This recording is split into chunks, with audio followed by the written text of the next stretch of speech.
Krishna, the Supreme Personality of Godhead, Chapter 25. Devastating Rainfall in Vrindavan. When Indra understood that the sacrifice which was to be offered by the cowherd men in Vrindavan had been stopped by Krishna, he became angry, and he vented his anger upon the inhabitants of Vrindavan, who were headed by Nanda Maharaj, although Indra knew perfectly well that Krishna was personally protecting them. As the director of different kinds of clouds, Indra called for the Samvartaka. This cloud is invited when there is a need to devastate the whole cosmic manifestation. The Samvartaka was ordered by Indra to go over Vrindavan and inundate the whole area with an extensive flood.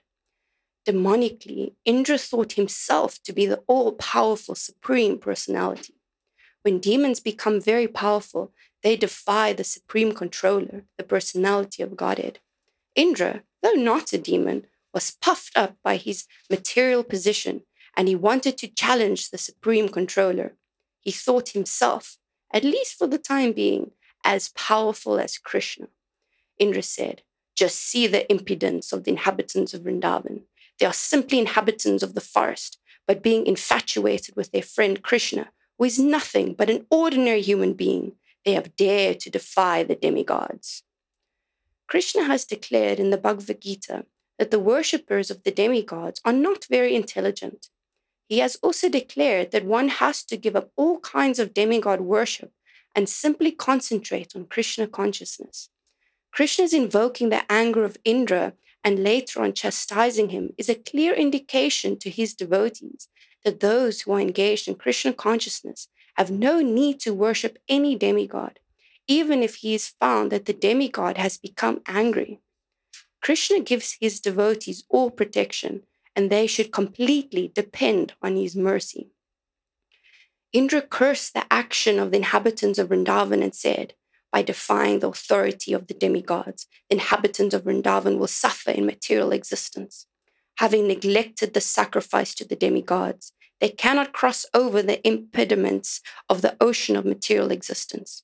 Indra further declared, "These coward men in Vrindavan have neglected my authority on the advice of this talkative boy who is known as Krishna.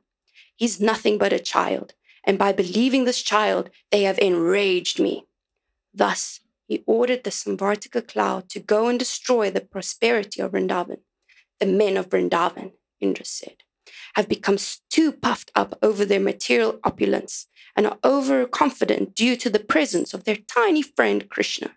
He's simply talkative, childish, and unaware of the complete cosmic situation, although he is thinking himself very advanced in knowledge.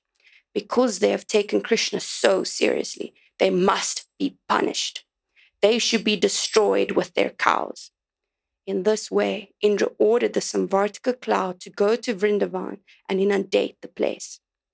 It is indicated here that in the villages or outside the towns, the inhabitants must depend on the cows for their prosperity.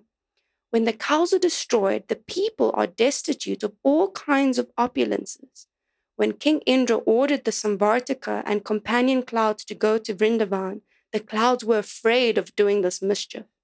But King Indra assured them, "You go ahead, and I will also go, riding on my elephant, accompanied by great storms, and I shall apply all my strength to punishing the inhabitants of Vrindavan."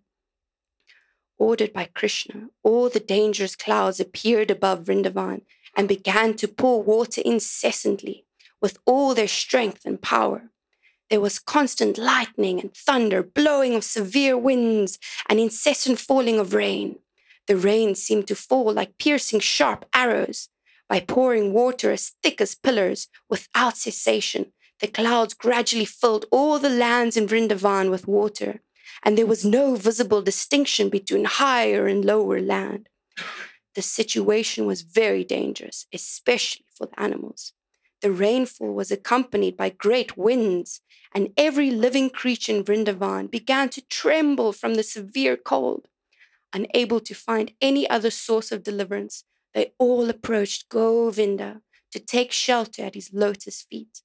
The cows especially, being much aggrieved from the heavy rain, bowed down their heads, and taking their calves underneath their bodies, they approached the Supreme Personality of Godhead to take shelter of his lotus feet. At that time, all the inhabitants of Vrindavan began to pray to Lord Krishna. Dear Krishna, they prayed, you are all powerful and you are very affectionate to your devotees. Now please protect us, who have been much harassed by angry Indra. Upon hearing their prayer, Krishna could understand that Indra, being bereft of his sacrificial honor, was pouring down rain that was accompanied by heavy pierces of ice and strong winds. Although all this was out of season, Krishna understood that this was a deliberate exhibition of anger by Indra. He therefore concluded, this demigod who thinks himself supreme has shown his great power, but I shall answer him according to my position, and I shall teach him that he is not autonomous in managing universal affairs. I am the supreme Lord over all, and I shall thus take away his false prestige, which has risen from his power. The demigods are my devotees, and therefore it is not possible for them to forget my supremacy. But somehow or other he has become puffed up with material power, and thus is now maddened. I shall act in such a way as to relieve him of this false prestige. I shall give protection to my pure devotees in Vrindavan, who are at present completely dependent on my mercy, and whom I have taken completely under my protection. I must save them by my mystic power.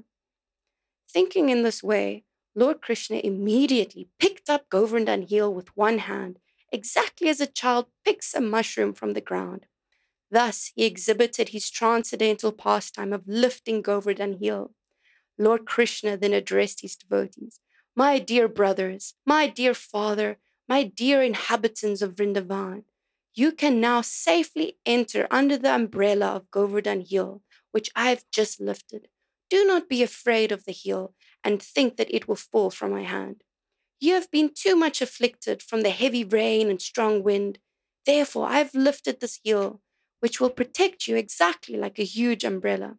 I think this is a proper arrangement to relieve you of your immediate distress. Be happy along with your animals underneath this great umbrella. Being assured by Lord Krishna, all the inhabitants of Vrindavan entered beneath the great hill along with their property and animals, and they all appeared to be safe. The inhabitants of Vrindavan and their animals remained there for 1 week without being disturbed by hunger, thirst, or any other discomforts. They were simply astonished to see how Krishna was holding up the mountain with the little finger on his left hand. Seeing the extraordinary mystic power of Krishna, Indra, the king of heaven, was thunderstruck and baffled in his determination. He immediately called for all the clouds and asked them to desist. When the sky became completely cleared of all clouds and there was sunrise again, the strong wind stopped. At that time, Krishna, the Supreme Personality of Godhead, known now as the lifter of Govardhan Hill, said, My dear coward men, now you can leave and take your wives, children, cows, and valuables, because everything is ended. The inundation has gone down, along with the swelling waters of the river. All the men loaded their valuables on carts and slowly left with their cows and other paraphernalia. After they had cleared out everything, Lord Krishna very slowly replaced Govardhan Hill in exactly the same position it had been in before. When everything was done, all the inhabitants of Vrindavan approached Krishna with feelings of love and embraced him with great ecstasy. The gopis, being naturally very affectionate to Krishna, began to offer him yogurt mixed with their tears, and they poured incessant blessings upon him. Mother Yashoda, Mother Rohini, Nanda, and Balaram, who is the strongest of the strong, embraced Krishna one after the other, and from spontaneous feelings of affection, blessed him over and over again. In the heavens, different demigods from different planetary systems, such as Siddha Loka, Gandharva Loka, and Charana Loka, also began to show their complete satisfaction. They poured showers of flowers on the surface of the earth and sounded different conch shells. There was beatings of drums, and being inspired by godly feelings, residents of Gandharva Loka began to play on their tambourines to please the Lord. After this incident, the Supreme Personality of Godhead, surrounded by his dear friends and the animals, returned to his home. As usual, the gopis began to chant the glorious pastimes of Lord Krishna with great feeling, for they were chanting from the heart. Thus ends the Bhaktivedanta purport of the 25th chapter of Krishna, devastating rainfall in Vrindavan. Thank you. Everybody's got a spot. My apologies for the inconveniences. Inconvenience caused is regretted. The having a Vrindavan executive board meeting in the conference room.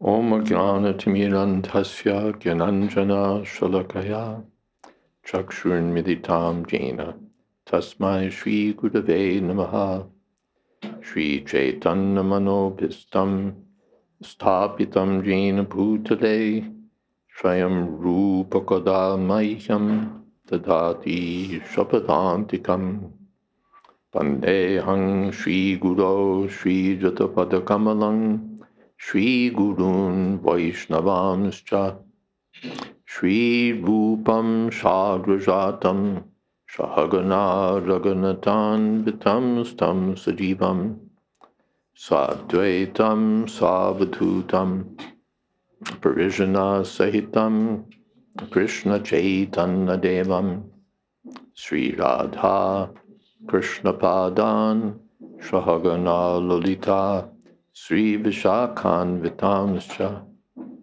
Hey Krishna Karuna Sindho Dina Bandho Jagatpate Gopesha Gopika Kanta Radha Kanta Namostute Tapta Kamshana Gaurangi Radhe Vrindavaneshwari Vrishabhanu Sute Devi Pranamami Hori Priye Vanchakol Patarubhyascha Kripa Sindho Bhyevacha Patitanam Pavanebhyo Vaishnavebhyo Namo Namaha Shri Krishna Chaitanya Prabhu Nityananda Shri Advaita Gadadhar Shiva Shadi Gaur Bhakta Vrinda Hare Krishna Krishna Krishna Hare Hare Hare Rama Rama Rama Hare Hare.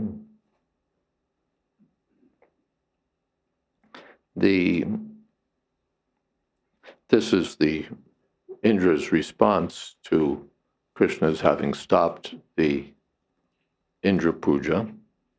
He became angry and started to employ his powers to devastate Vrindavan.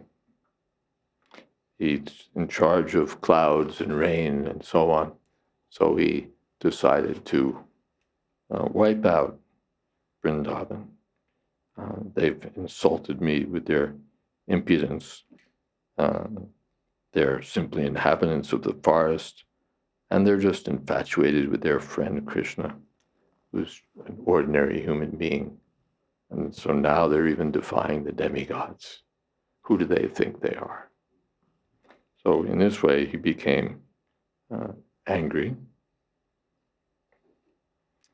And Krishna wanted to show that to deal with such... Hare Krishna, come on. We have a spot for you up here, I guess.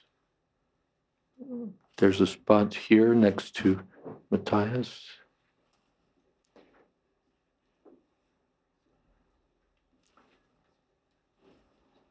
And yeah, there's right in front of the camera, maybe. Not exactly in front, but there. Yeah. And Ajay Prabhu. Hare Krishna, is Sachimata behind you? Welcome. Old friends. They were waiting at the gate. Hmm? They were waiting at the gate and we just... Oh, Well, welcome, welcome. Let's see, we have to find a spot for you. Adya, come sit here. We're short of space, so just sit next to me. And Sachimata, we need a space for you. I guess right here. Just here is okay. Can you sit okay? Is that okay? Here, come sit here. We need to make use of all the real estate. Hare Krishna. And let's see what else we're doing here. And there's still, okay, everybody's all right. If we need another spot, one is opened up over here. So, yeah, you're welcome. There's a spot here if you like. Spots are opening up all over the place.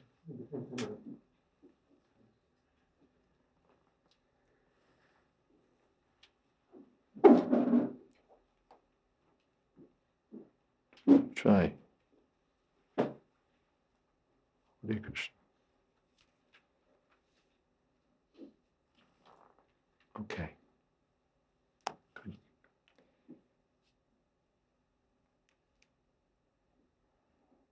So they've neglected the sacrifice to the demigods, so they can't cross over the impediments of the ocean of material existence. And here it's very interesting. Let's see. He's insulting Krishna, that he's nothing but a talkative child, and he's, they're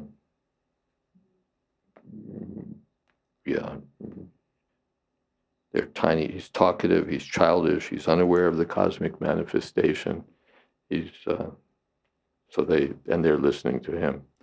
Now, I don't have it right in front of me, but we know that the acharyas take all of these statements and turn them around. This is called Saraswati Bhak. Saraswati is speaking through the insults in order to praise Krishna. So let's, why not? Oh, I have a laptop. But my laptop doesn't have this file, so we won't look at the laptop. We'll do it a different way. This is, okay, Srimad Bhagavatam, chapter 25. So we'll do it that way. Bhagavatam. That's 21. We want 25.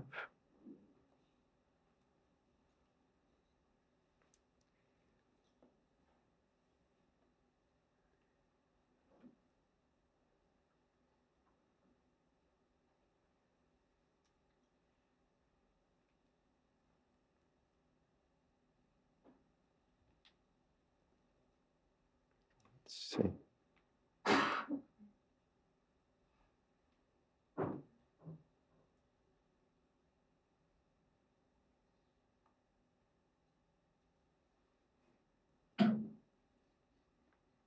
Now, oh, it's better to do it this way.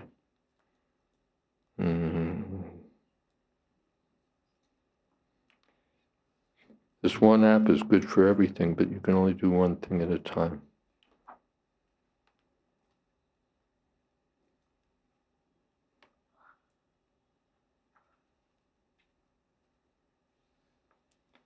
Yeah, so this is Krishna being Martyam, a human being. They've taken shelter of Martyam, and Pandit Manina, someone who thinks that he's very learned, and who's Vachalam, talkative, Balisham, childish, Stubtam, arrogant, Agyam, foolish.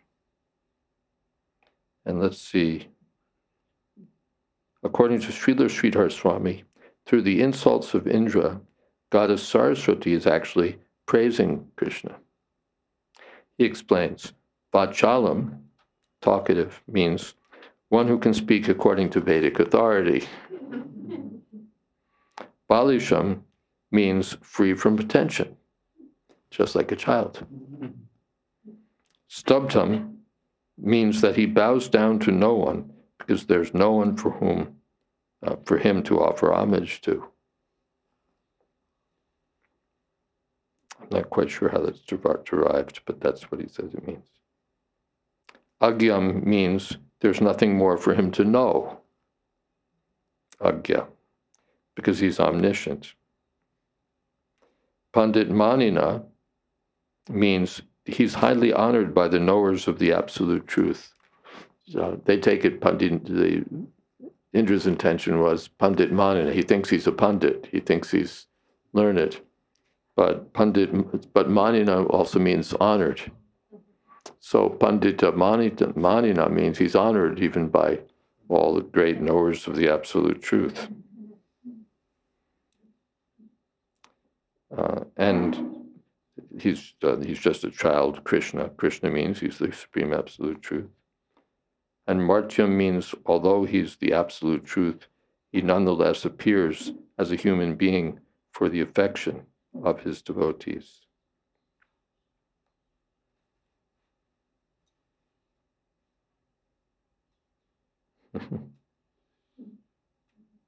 So, in this way, Indra has tried to insult. Do you have a place? Yeah, you're okay? Yeah, good, there's a chair. Whatever there is, please take whatever little facility we can offer. Yeah. So in this way, Indra wanted to insult Krishna by calling him all of these insulting names. And Sridhar Swami says, no, this is Saraswati praising Krishna through the mouth of Indra. Now, this happens in different parts. It's wonderful. This is how we enjoy. Tushanti cha, ramanti cha, the devotees enjoy talking about Krishna. This is one of the ways that the acharyas enjoy, by taking the meanings of words and turning them around to have a different meaning. That happened with Kadamba Kanana Maharaj's class the other day. That was one of my favorites, actually. Let's find that, because it was just too cool.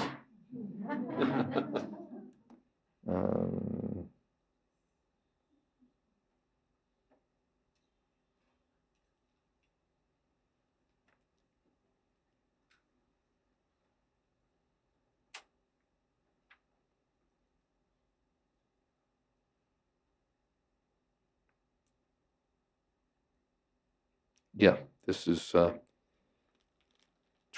10:29:19. Rajanyesha Gora Rupa Gora Sattva Nishevita Pratiyata Vrajam Neha Steam Strivi Sumajyama. The night is frightening, and frightening creatures are lurking about. Return to Braja, slender-waisted girls. This is not a proper place for women. So that's the straightforward meaning of the verse, but we're not going to be happy just taking it straightforwardly or with that obvious meaning. We have to find a different meaning. And so this is what Vishwanath Chakravarti Thakur finds. Is that right? 29:19. Let's get this one right. 29:19.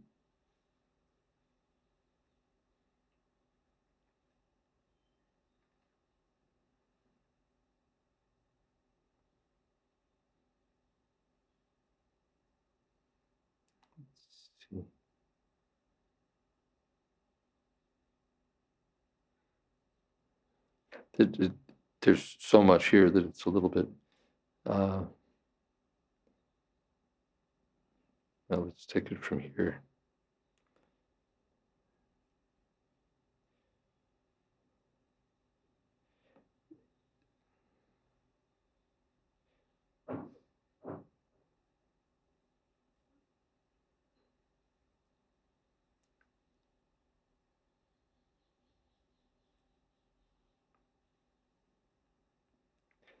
So the alternative meaning would be Rajani Esha Agora Rupa, because you have this thing in Sanskrit called sandhi. Do you know what sandhi is? It's joining.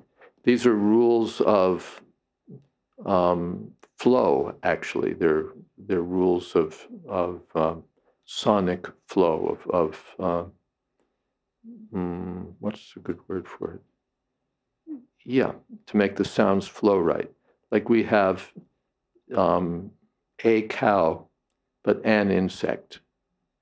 You wouldn't say a insect because that's awkward, right? It doesn't sound good. We say an insect, a cow. Those are some rules for making the words flow nicely. So there's words, there are rules for doing that in Sanskrit. They're called sandhi, joining. So like tat jnana, that knowledge, becomes tuj jnana, because it flows off the tongue better. Like we say gonna, we don't say going to. That's too, I'm going to go here. And it's kind of countryside sandhi. So there are rules for how you do this, and they're all codified. And one of them concerns vowels that join together. So if you have like a short A next to a short A, they become a long A. They become a long A. And there are many examples. Sri Vigraha Radhana, Vigraha Aradhana. So that's a short A next to a long A. It becomes one long A. So two long A's make a long A, two short A's make a long A, and a short and a long also make a long A. So you have three ways to get a long A when two A's of different kinds come together. So that provides that lets the acharyas have a field day, because they can say, well, it's not this, it's this. It's not that, it's that. It's not a short A and a long A. It's two long A's, or it's two short A's. So they can play games like that, and that's what Srila Vishwanath Chakravarti Thakur here is doing. Rajini Esha Gora Rupam. But he says, no, it's Esha Agora Rupam. So Esha Gora Rupam would mean, the forest is very fearful. Agora Rupa, right? Yeah, the night is very fearful. But no, it's not fearful at all. Agora Rupa. And Agora Sattva Nishevita. And what is the sattva?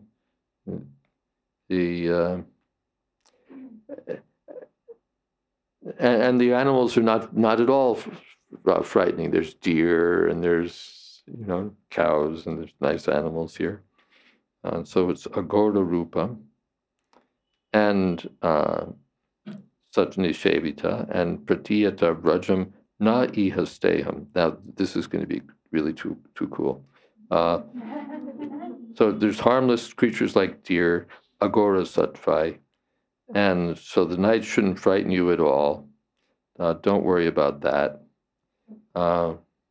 Or he might have meant, don't be afraid of your own husbands and relatives, because the night is populated by fearsome animals, so they won't come here.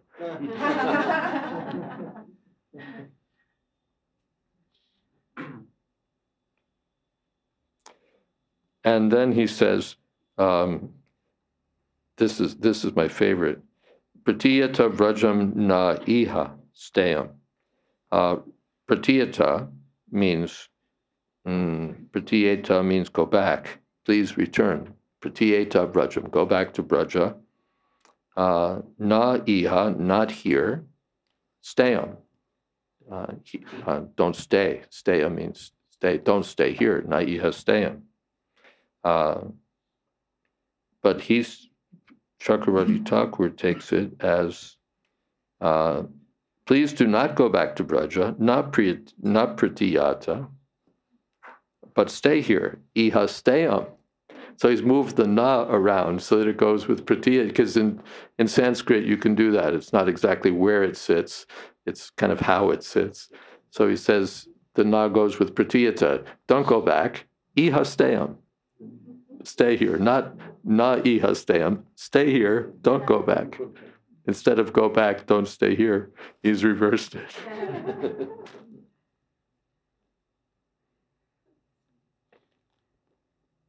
So this is called fun.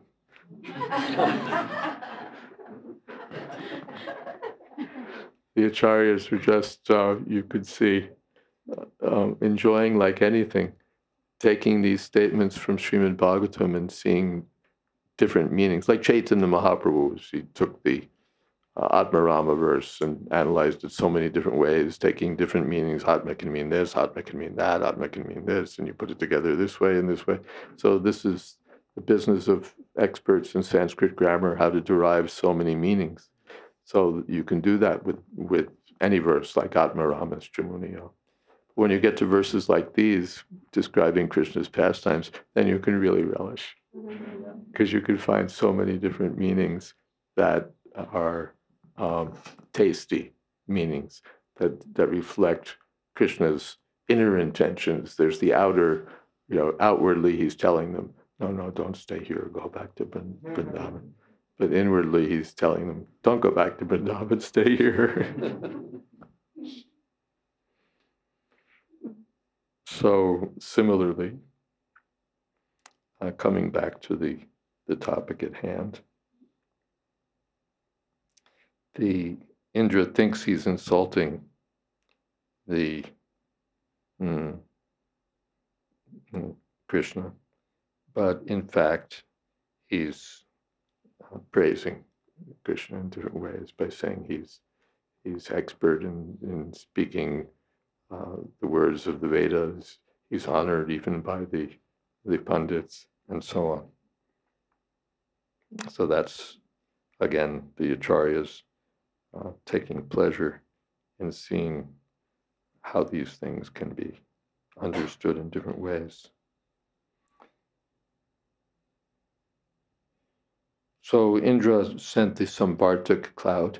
The cloud invoked at the time of devastation, some water, at the time of devastation, and just unleashed everything on Vrindavan. Rain and hail and piercing winds and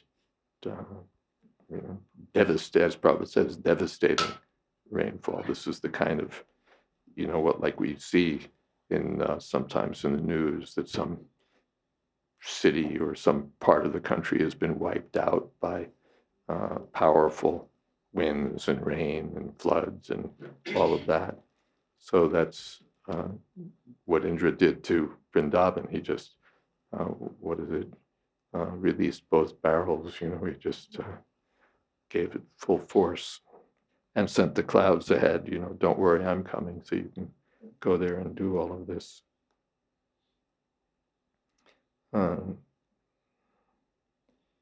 So he particularly decided that the cows would be destroyed. And when the cows were destroyed, that would be it for everyone, because they're depending on the cows. These are cowherd people. So when you wipe out their cows, you wipe out their means of livelihood. And I'll go behind riding on my elephant with the great storms, and we'll let them have it.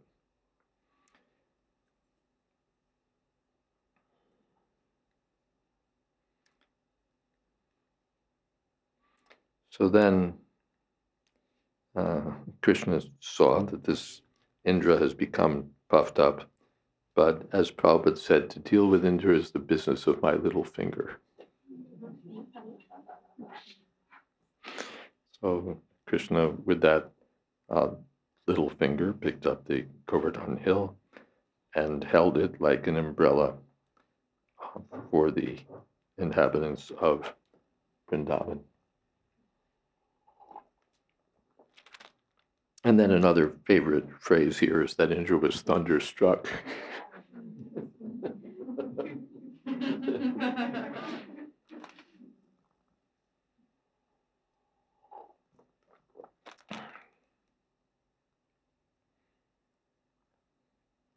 an old literary phrase is hoist by one's own petard, which means blown up by your own bomb.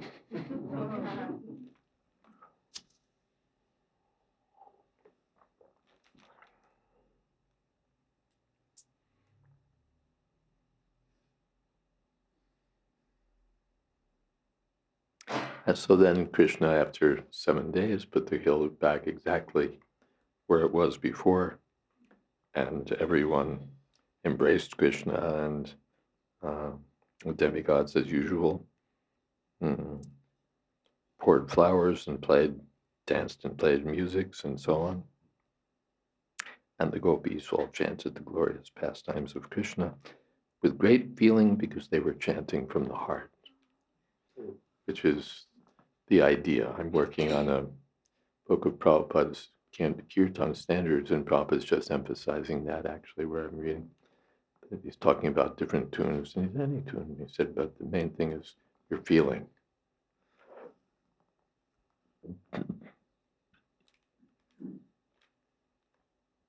Okay, there's some questions, comments. Yes? Hare Krishna.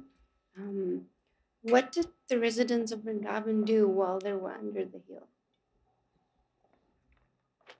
They helped. Some of them were massaging Krishna's hands. Some of them were cowherd men, or like holding their sticks aloft to keep Govardhan in place. In different ways, they're helping Krishna and fussing over Krishna and trying to provide him something to eat, and in different ways. Some of them are, and there's all these things going on between the gopis and Krishna also, because this is the first time the gopis don't get to meet with Krishna, because they're either unmarried girls or married girls, but they're, this is a village, and we're serious about how people should comport themselves. So Krishna can't meet with the gopis. He can't, nothing open can go on. So this is the first time that they get to just feast their eyes on Krishna. For 7 days, he's standing there, and they have every excuse to just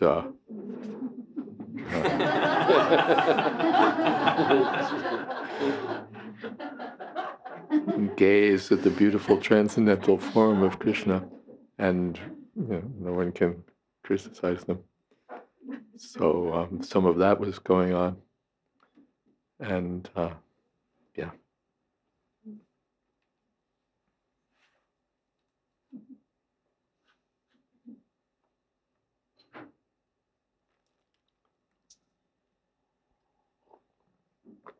And if we read some of the books of the acharyas, there's sort of this dialogue that's going on, and the hill's too heavy, and Krishna saying, no, it's light as a feather, just see. And I'm just trying to remember some of the things that go on. Sometimes it shakes a little bit, and everybody goes, So there's a whole range of additional pastimes. This is the pastime is presented in Bhagavatam, but the acharyas have opened it up more and presented further details of what Krishna was doing with the Brajbasis during those 7 days. Yeah.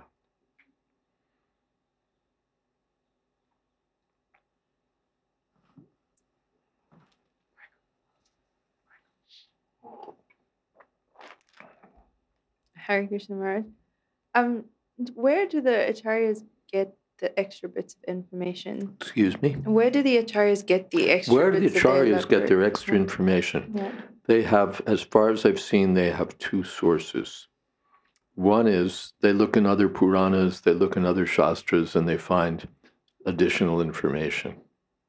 That's one way, like they look in Harivamsa, they look here, they look there, they look in other Puranas, and they find more details, and so they bring that in. So that's one source that they have. The other is they have their own inspirations. They have their own self-realized understanding of what's going on there. And so they open these things up for us. It's in one sense, really, they're just looking at the words. But we see only one surface meaning. They look into those words and they see so much. It's like scientists, you look at an insect and you see, 6 legs and 2 wings and a couple of antennae. But they look under a big microscope and they see, all these things going on, all these intricate structures and all sorts of things that you don't see unless you have that microscope. So they're looking at the words and they're seeing, oh, there's so much in here that we don't see at first. So they're not just like wandering off into the wilderness with their own speculations, but they're mining the words of the Bhagavatam. Because Chaitanya Mahaprabhu, when explaining the Atmarama verse to Sanatana Goswami, Sanatana Goswami said, I heard that you explained this verse in 64 different ways to Sarvabhauma Bhattacharya. Could you explain it to me also? So Chaitanya Mahaprabhu took him through all the same meanings, explanations. He said, by your association, I just thought of another meaning. And then he said that actually Bhagavatam, every word has unlimited meaning because every word of the Bhagavatam is identical with Krishna. And Krishna is unlimited. So in each verse of Srimad Bhagavatam, you can find unlimited meaning. So that's what the acharyas are doing. They're mining. They're mining the gems from each word of Srimad Bhagavatam and bringing the gems to the surface so that we can see them.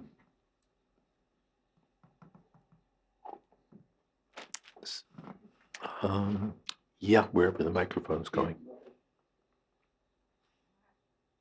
Switch. Maharaj, I'm full of so many flaws, but how do I know that I'm chanting with my heart? And sometimes we go out to do street harinam. How do we know that we're chanting from our heart and we're also making others chant from their heart? Or are we causing them more damage? How do we know? Well, you're never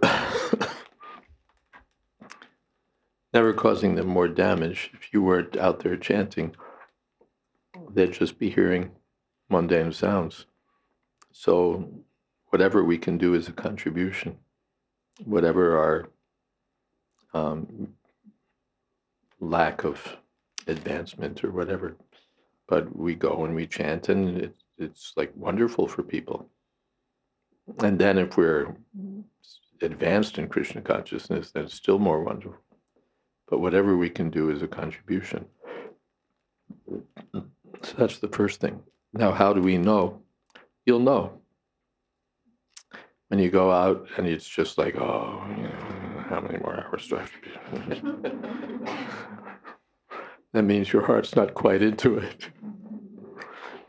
I want to get back in the van, it's cold, But when you're feeling happy to be chanting, when you're absorbed in the chanting, then you know that your heart is there.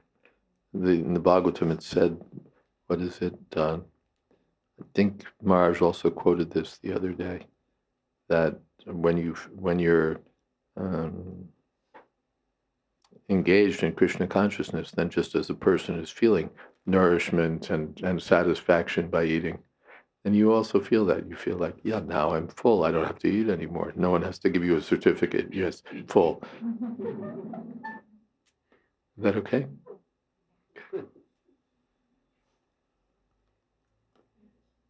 Hare Krishna. Marsh, is the difference between mental speculation and minding the Bhagavatam, is the difference the qualification of the speaker? Yeah, I was about to say, that's one difference. When you start coming up with all sorts of explanations, Mataji, you're speculating again. And when Vishwanatha Chakravarti Thakur does it, then it's all glories to the acharyas. They're finding all these meanings. So, when we're on that platform, then we can do these things. Otherwise, according to our size, better for us to be a little careful and not go too far. Yeah, they're qualified. Like a geologist goes down in the mine and he sees so many things, and he can say, this is this, this is this, this is this. You and I go down in the mine and we say, well, I think this is this, I think this is, you know.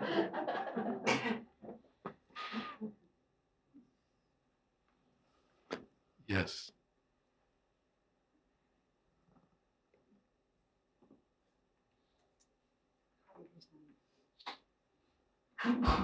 Hare Krishna Maharaj. So my question is related to the previous one. When you explained that there are two sources where acharyas took the explanations.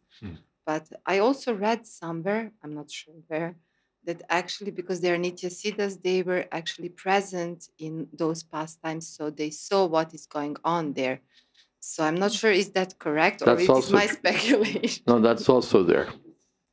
The Siddha Sadhaka Rupena, there's a verse like that, it's quoted in Nectar of Instruction, that the perfected soul is doing devotional service in two different bodies. One is in the Sadhaka Rupa, the form of, that you see, the form of a practicing devotee. And the other is in his spiritual transcendental form, in which he's participating in the pastimes of the spiritual world. So an acharya like Rupa Goswami is on that platform, so he can write from his transcendental experience also. That's also true. But even the acharyas, they won't say, not usually, the acharyas won't say, and this is what I saw in my, let me tell you what's happening in the spiritual world. I was just at a get together and this was going on, and they're not, they want to avoid being presumptuous and so on. So they'll quote books of grammar, they'll quote different shastras, but they're entitled to confidence because they're directly entitled to see these things. Yeah. But then you find that, here in Vrindavan, that people are just like, well, in the West we'd say shooting from the hip, but it's not the hip. They're sort of, everybody's in ecstasy, and so they're speaking from their own ecstasies. I remember there was one Babaji in Radhakund who used to show the devotees around, and he'd say, this is this, and this is that, and, according to this shastra and that shastra, and then he'd say, and this is this. And they would say, well, where's that? And he would say, that is my contribution. So the reliability of such a contribution is open to question. And particularly the Sahajiyas. The Sahajiyas are expert in just imagining various leelas of Krishna in which they're entitled to participate. And then they'll tell you all about it. I was picking flowers with Rupa Manjari, and then Krishna touched me on the shoulder, and then I can barely describe what happened next. And meanwhile, they've got a girlfriend and little bags of hashish and so on. But they're telling you from their own deeply experienced ecstasies. So these things are, therefore we find in Bhakti Rasamrita Sindhu, how is Rupa Goswami presenting everything? Nana Shastra Vicharane Kanipano. Sattharma Samstapaka. Establishing everything by evidence from Shastra. Not just winging it, not just saying this is my realization, this is my ecstasy, this is my this is my that. Nana Shastra Vichar. They were researchers. They would do research in these different shastras, and then they would present conclusive truths What were we reading? Something with Kadambakana and Marsh today. I forget what it was, but it was the same sort of thing where the acharyas were bringing in, all this information from this place and that place, and Shiva Goswami was writing about the Aborigine girls that we were reading about, and the kumkum couldn't have come from Lakshmi, because we read in such and such canto, in 10th canto, in such and such chapter, that Lakshmi couldn't gain entrance into Vrindavan. Right? She did austerities and everything, and still she couldn't get in. So the kumkum couldn't come from her. She's excluded. And then couldn't have been from Rukmini, because she's in Dwarka. She doesn't get to enter into Vrindavan. And it couldn't have been from here. So finally he comes to the conclusion that it's from Srimati Radharani. But he doesn't just come out and say that on his own authority. He demonstrates it on the authority of Shastra, pulling different evidence from different places. So this is how the acharyas comment, because the experts in relishing Srimad Bhagavatam, if they're really expert, they don't want to hear, well, this is my ecstasy and this is my vision. They want to hear, why should I believe it? On what authority are you speaking? Prabhupada says the process of speaking in spiritual circles is to say something upheld by authority. So that extends from the most basic conclusions all the way up to the exalted understandings. It comes from Shastra. And we may not immediately see it, but the acharyas will back themselves up with Shastric evidence. And then the hearers relish, pick this up from here.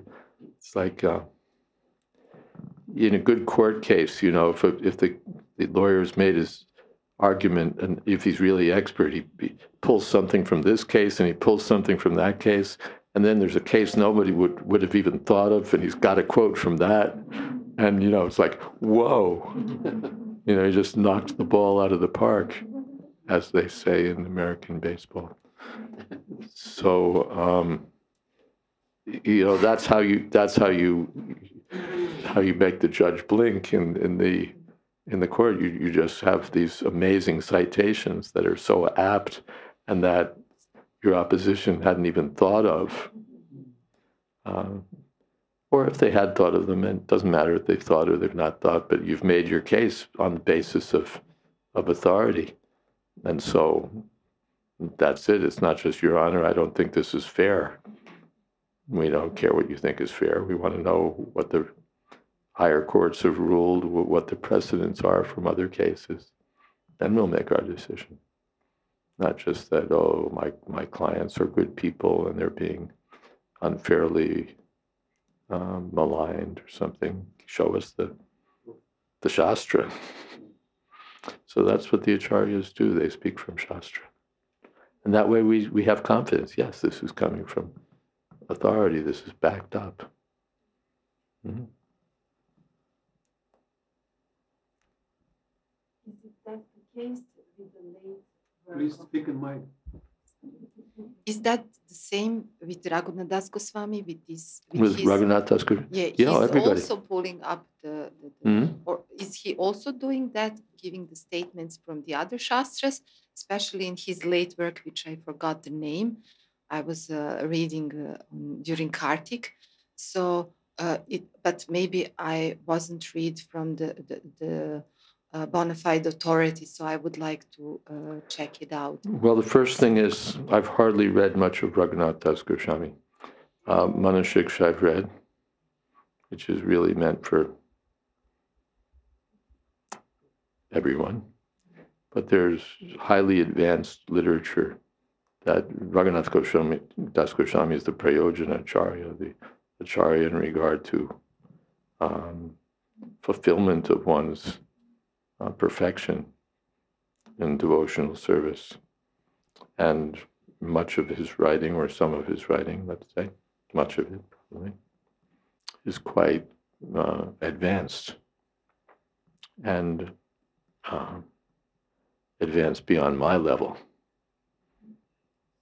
So I haven't done much reading in Raghunath Das Goswami, so I can't tell you much about what he's, how he's presenting things. Because I had a feeling that he's like going into spiritual world and into material world very quickly.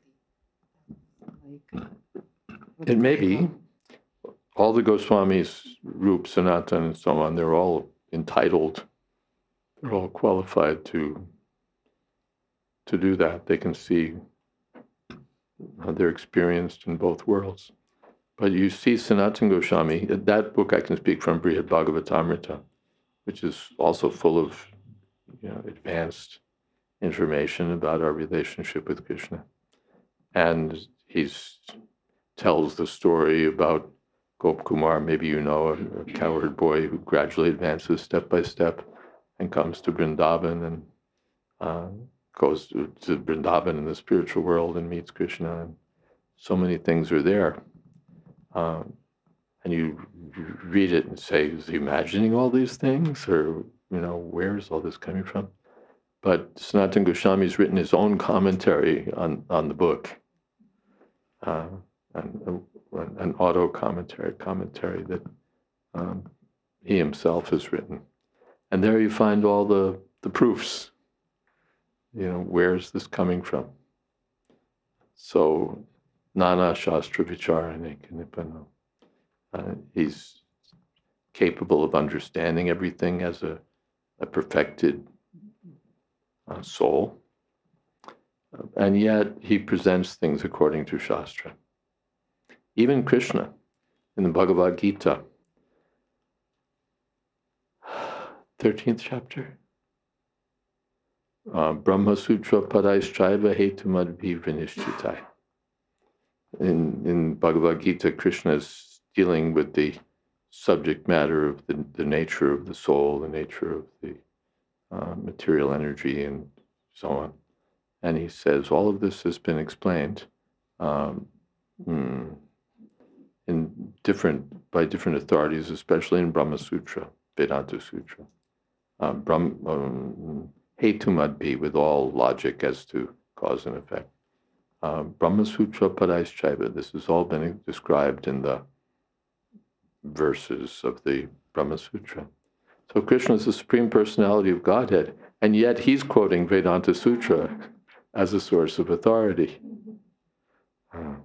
Or, of course, Prabhupada in Krishna book, my dear gopis, as I say in Bhagavad-Gita. That's, Prabhupada's taking a little freedom with the text. But in the Bhagavad-Gita itself, that's there. Krishna says, Brahma Sutra Padaischaiva Hetumadbhi Vinishchitai. This has all been ascertained in various scriptures, especially Vedanta Sutra, with all kinds of logic as to cause and effect. So Krishna himself cites authority. Hare Krishna. Something else? Yes, it's to do with the conversation. Was in Canto 2, I think, chapter 6. Is it switched on? Yes. Then we'll give you more volume. Sorry. So Brahma speaks the 4 verses, of the Bhagavatam to Narada Muni, and then he tells Narada Muni to expand on it. And then in the purport, Prabhupada said we must follow in the footsteps of the Acharya and also expand this knowledge. So you've kind of spoken about how the Acharyas expanded. So how would we expand it? Because we can't, I guess, read all of the scriptures that they. But you expand it by teaching the next person. In context of the time and the place, and we make it relevant for the audience. Just like our devotees, they're writing articles for Back to Godhead.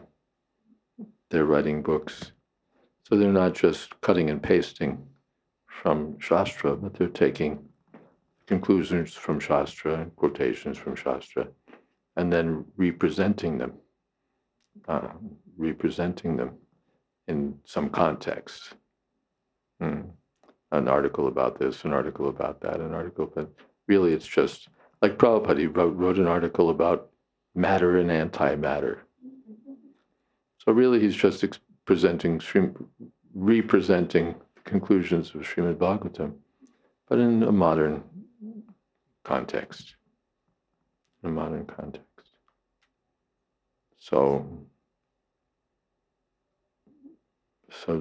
And he wanted his disciples to do that also. He said, "What is this back to Godhead for?"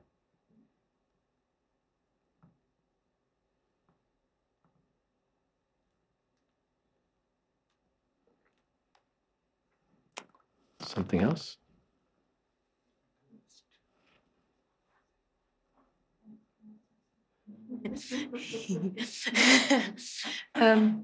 Often when we're out preaching or trying to cultivate someone, the argument comes up, where did you get it from? And then we say, yeah, from the Shastra, and you make a quote, but then they say, oh, I don't believe that is spotless or that is errorless. It's still made by man. And so then it sort of stops the discussion because they don't believe the source where we get the information from. What could we do in that moment? Well, you just consider it. That's all. Because the people we meet, they're not, what does it mean? No, it's not from, it's not from a source I accept. All right, it's not from a source, but see if you find something interesting. For them. For a person who's who's serious about the laws of evidence and all of that, all right, we'll go head to head with you, toe to toe with you about that. Why the Puranas should be accepted or why this or that. These people on the street in the West, they're just being arrogant. Why should I accept? They're just being contrary. To be blunt about it and to be nice about it. Okay, they want to see evidence, they want to see proof, they want to see. But when it comes to sense gratification, they don't ask for that.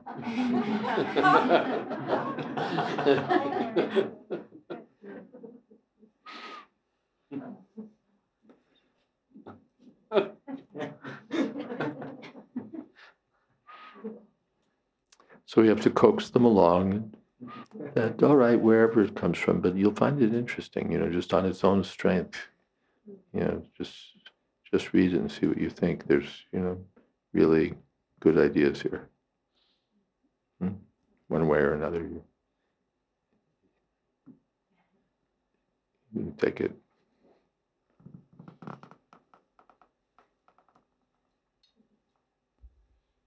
Marsha, I'm wondering. Just another argument that, but very advanced people and people who are advanced in spiritual life and people who are advanced in spiritual culture have read these books for thousands of years and they've gotten value from it. Or even great thinkers of the modern day, Thoreau and Emerson and Gandhi and so on. They've read this book and gotten value. So, like Bank of America, why should I bank there? Well, I'm not going to walk you through all the security procedures they have in place for guarding your money. But that's where the Rockefellers put their money. That's where Bill Gates is keeping money, So when all these men who are bigger than you are putting their millions there, maybe it's okay for you to put $10,000 with confidence in Bank of America.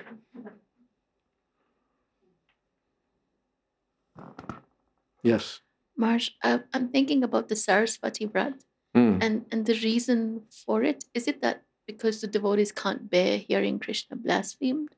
Or is it just like to make the Shastra Why taste? is it that we look for this Saraswati Vak?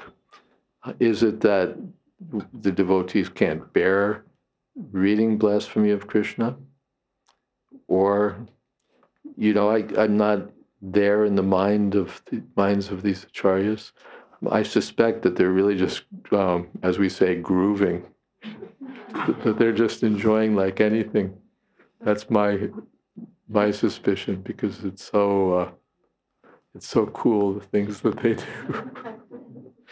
So I think they're really enjoying.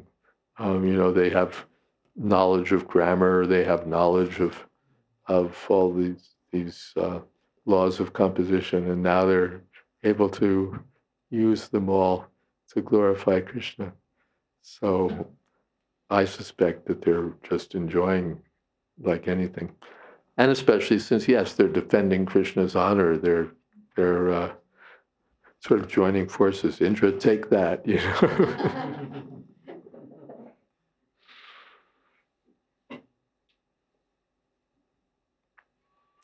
And also, as we go on, the acharyas are building on the previous acharyas. So you'll see Jiva Goswami is offering a contribution, but he starts by, you know, as he's building his case, he says, Sridhar Swami says this, and this, and this, and this, and then he takes it further. So they're not just launching on their own strength, but they're building on the statements of respected authorities. So that's also part of what they're doing. And sometimes, very often, in fact, they're just repeating what the previous acharyas have said. You read some of the commentaries, and really it's just the same thing said by the previous acharya in different words, or nearly the same words. Rabindra Swarup Prabhu once quipped that in the material world we call that plagiarism. And in the spiritual world we call it parampara.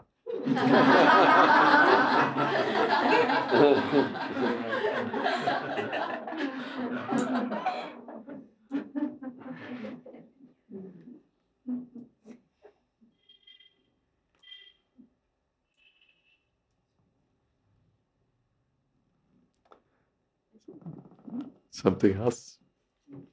Yes. Maharaj, what causes one Hare Krishna. Hare Krishna. Maharaj, what causes one to forget? In the case of Indra, he was in the beginning when Brahmaji went to seashore to pray to Krishna to appear, Indradev was there. And even when all the demigods were praying to Mother Devaki, when Krishna was inside the womb of Mother Devaki, Indradev was there. But still he forgot that Krishna is Supreme Lord. And even when Krishna was taking Parijata tree, that time Indra came to fight. So what causes one to forget? What causes one to forget? The one answer is that intoxication causes one to forget.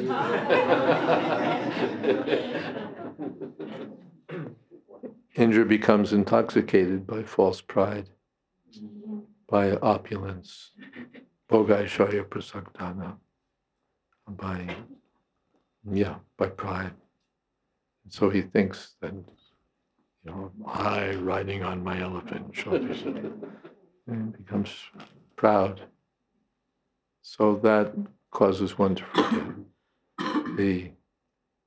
We forget we get a little bit of money or a little bit of,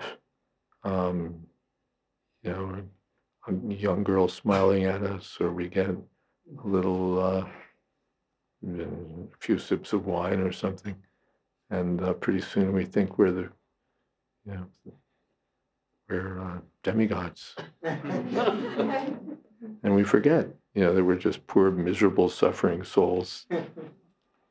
Who is it? Nalakubra and Manigriva. They, what happened to them? They were sons of a cultured family, but they got intoxicated first by taking intoxicants, and then young girls that'll intoxicate the hell out of you. So they forgot even to how to behave decent. So that's one answer. And another answer is that Krishna, by his internal energy, bewilders even the demigods, muyanti and surya. So when Krishna wants to teach a lesson, he can do these things also. Matas smritir jnanam upovanam cha. So he can cause forgetfulness when he wants for a good purpose. Is that okay? Hare Krishna Maharaj Ji. Maharaj, you said that perfected souls have two bodies, one in the spiritual world and another in the material world, performing sadhana, Vaidhi Bhakti. So one who is not a Nitya Siddha can also, practicing sometime, have two bodies. Yes, the sadhana siddhas also. Sadhak Siddha who was not a Nitya Siddha, but after practicing some time, now he's Sometime means not, 3 weeks in the brahmacharya ashram. not like this, means he has become perfect. So Yes. he is serving his spiritual world, and at the same time he is here, and he was not a Nitya Siddha. Yes, correct. Yes. Sadhana siddha also is in a similar position. Yes. So he can also see pastimes of Lord Krishna. Siddha, whether Nitya Siddha or Sadhana Siddha, Kripa Siddha, Siddha is Siddha after all. Perfect.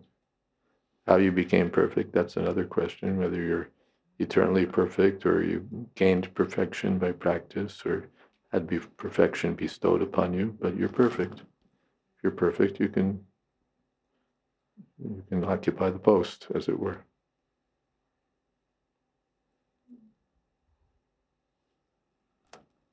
Thank you, Maharaj. Thank you very much. Anything else?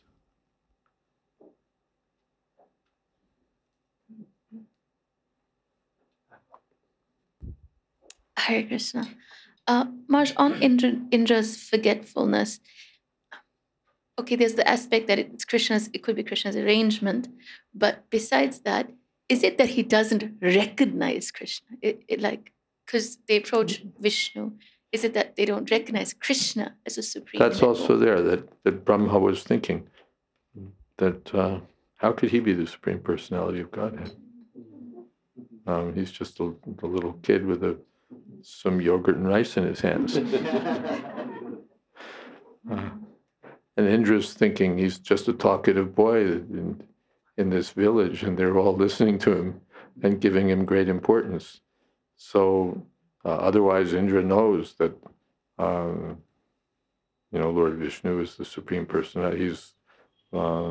He's the older brother of Lord Vamandev, so he knows that the Supreme Person, I'm the servant of the Supreme Personality of Godhead. But then he sees Krishna. He thinks he's an ordinary human being, Martya. He's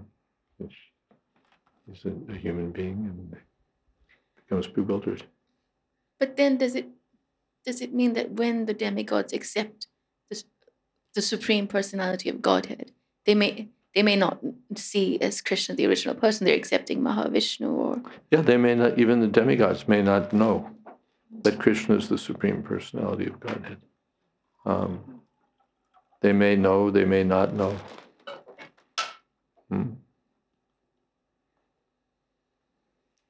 Sometimes they may know and sometimes they may not know.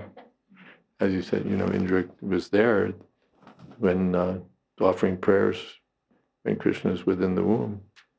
And he's there when Krishna is returning the earrings of Aditi. And yet he's enraged when Krishna walks off with the parijata flower, the parijata plant. So this is, so even the demigods become bewildered. Muyanti Surya.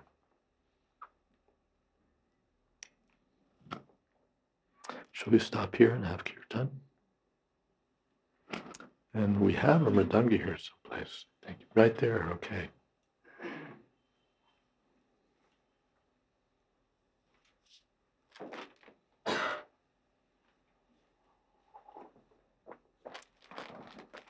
Are you leading?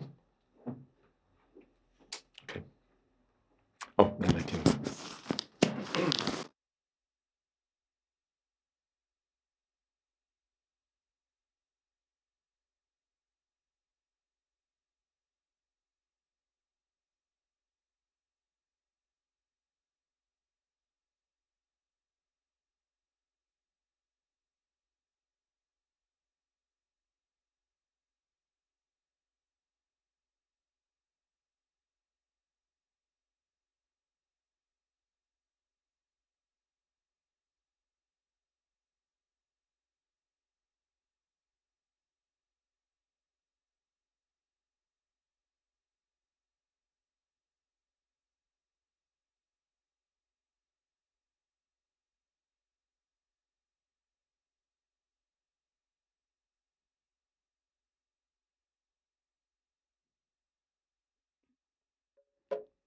Nama Nama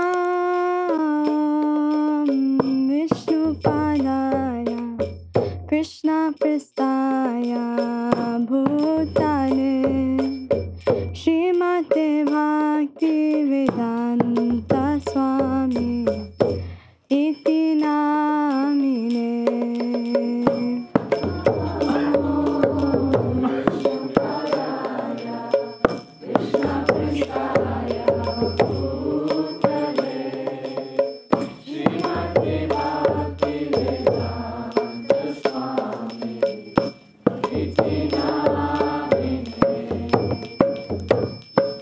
Namaste Saraswati Devi Gauravani Prachadine Nirvishesha Shunyavadi Pastyatya Deshatarine.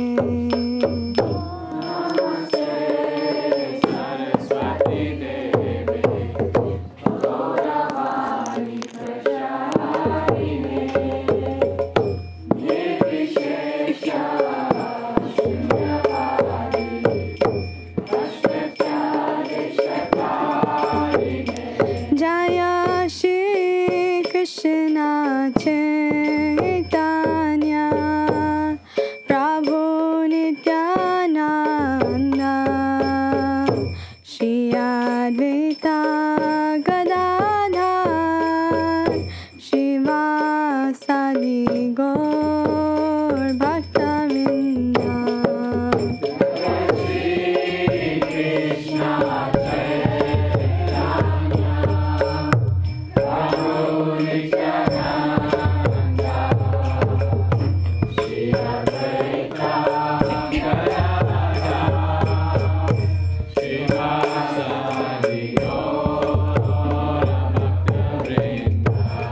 Jaya Shri Krishna Chaitanya Prabhu Nityananda Shri Advaita Gadadhar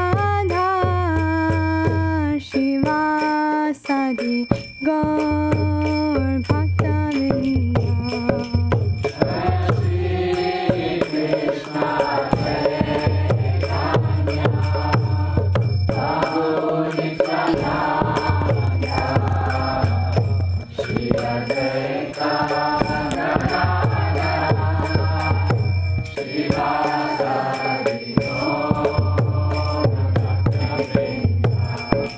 Jaya Shri Krishna Chaitanya Prabhu Nityananda Shri Advaita Gadadhar Shivasadi Gaura Bhaktavinda.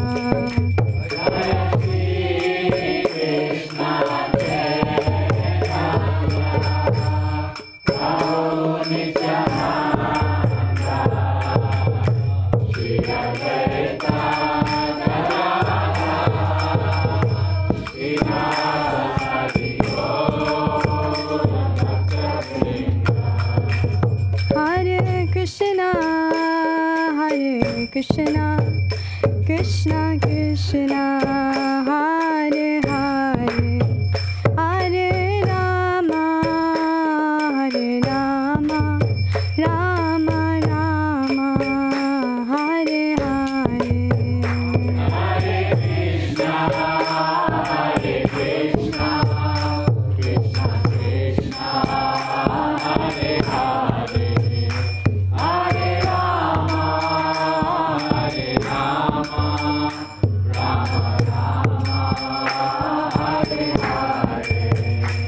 Hare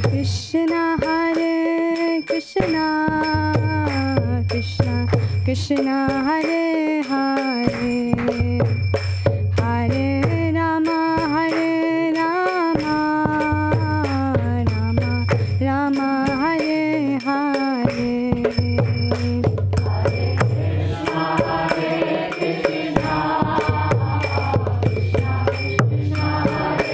Hare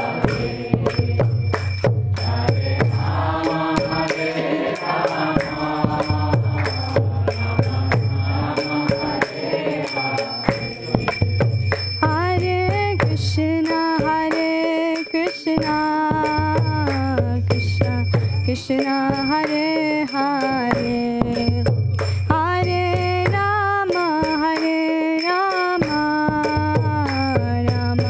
Rama Hare Hare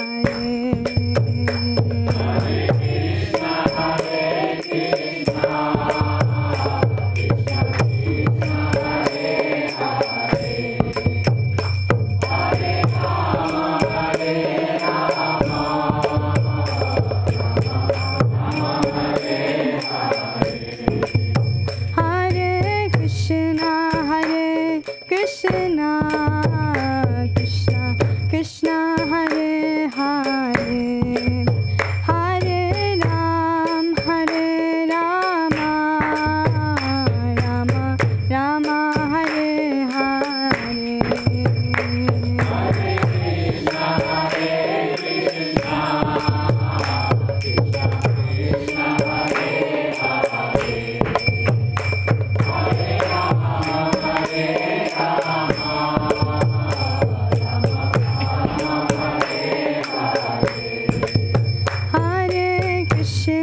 Hare Krishna Krishna Krishna Hare Hare Hare Rama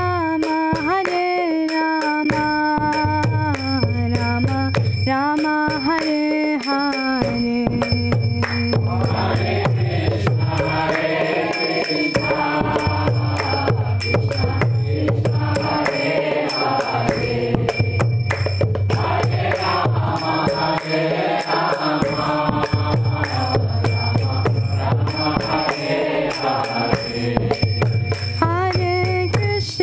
Hare Krishna Krishna Krishna Hare Hare Hare Rama Rama Hare Hare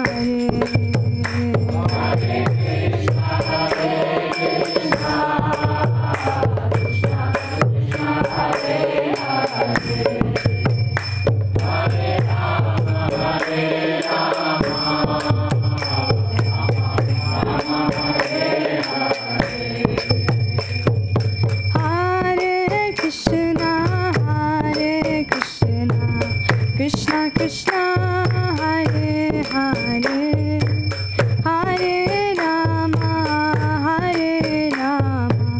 Rama Rama Hare Hare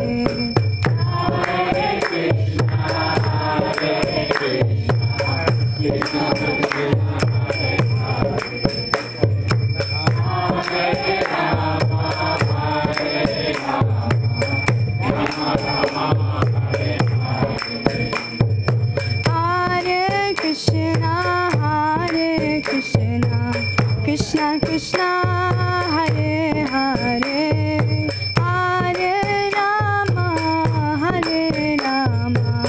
Rama Rama Hare Hare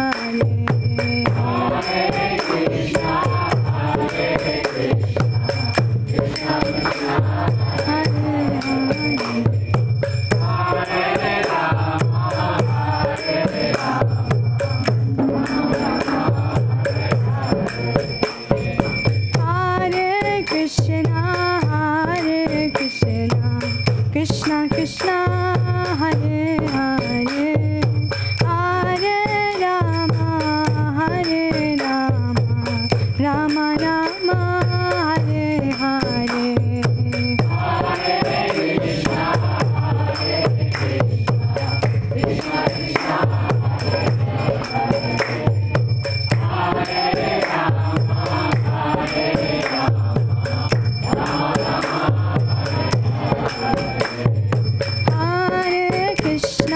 Hare Krishna Krishna Krishna Hare Hare Hare Rama Rama Rama Hare Hare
Jaya Prabhupada.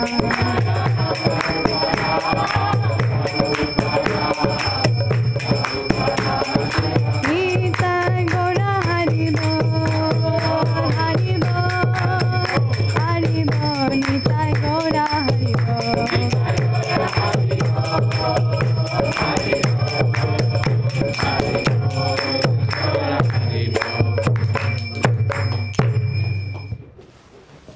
Jai Om Vishnupad Paramahansa Pariprajukacharya Ashto Tarasarasri Srimad A.C. Bhakti Vedanta Swami Maharaj Prabhupada Ki Jai Ananta Koti Vaishnavrinda Ki Jai Namacharya Srila Haridas Thakur Ki Jai Prem Sakaho Shri Krishna Chaitanya Prabhu Nityananda Shri Advaita Gadadhar Shivasadi Gaur Bhakta Vrinda Ki Jai Sri Sri Radha Krishna Gop Gopinath Sham Kund Radha Kund Giri Govardhan Ki Jai Vrindavan Dham Ki Jai Navadip Dham Ki Jai Jagannath Puri Ki Jai Ganga Mai Ki Jai Jamana Mai Ki Jai Tulsi Devi Ki Jai Bhakti Devi Ki Jai Samaveta Bhakta Vrinda Ki Jai.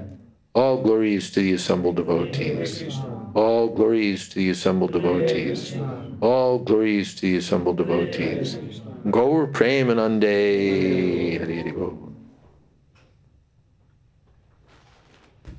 It looks like there's some serious prasadam for you all today.